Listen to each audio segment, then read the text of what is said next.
Hello all, నేను మీ రత్న. మేమైతే తమిళనాడులోని వాలాజాపేటలో ఉన్న అమ్మవారి టెంపుల్కి వెళ్ళాము. ఇది తిరుపతి నుంచి 120 కిలోమీటర్స్ డిస్టెన్స్లో ఉంటుంది. చాలా బాగా దర్శనం అయ్యింది. చాలా పవర్ఫుల్ అమ్మవారు. దారి మధ్యలో రెడ్ బనానాస్ కనిపించాయి. ఫస్ట్ టైం చూసి టేస్ట్ చేశాను.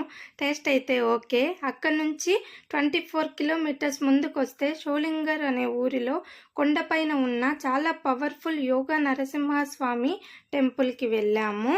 రూమ్ ఫెసిలిటీ కూడా ఉంది. రోప్వే, స్టెప్స్ మార్గం రెండూ ఉన్నాయి.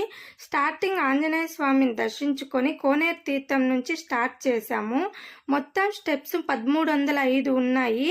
అక్కడ మంకీస్ ఎక్కువగా ఉన్నాయి. ఈ యోగా నరసింహస్వామి ఆలయంలో 24 నిమిషాల సమయం గడిపితే జనన మరణ చక్రాల నుంచి విముక్తులవుతారని భక్తుల నమ్మకం. మొదట గర్భగుడిలో ఎంటర్ అవుతూనే అమృత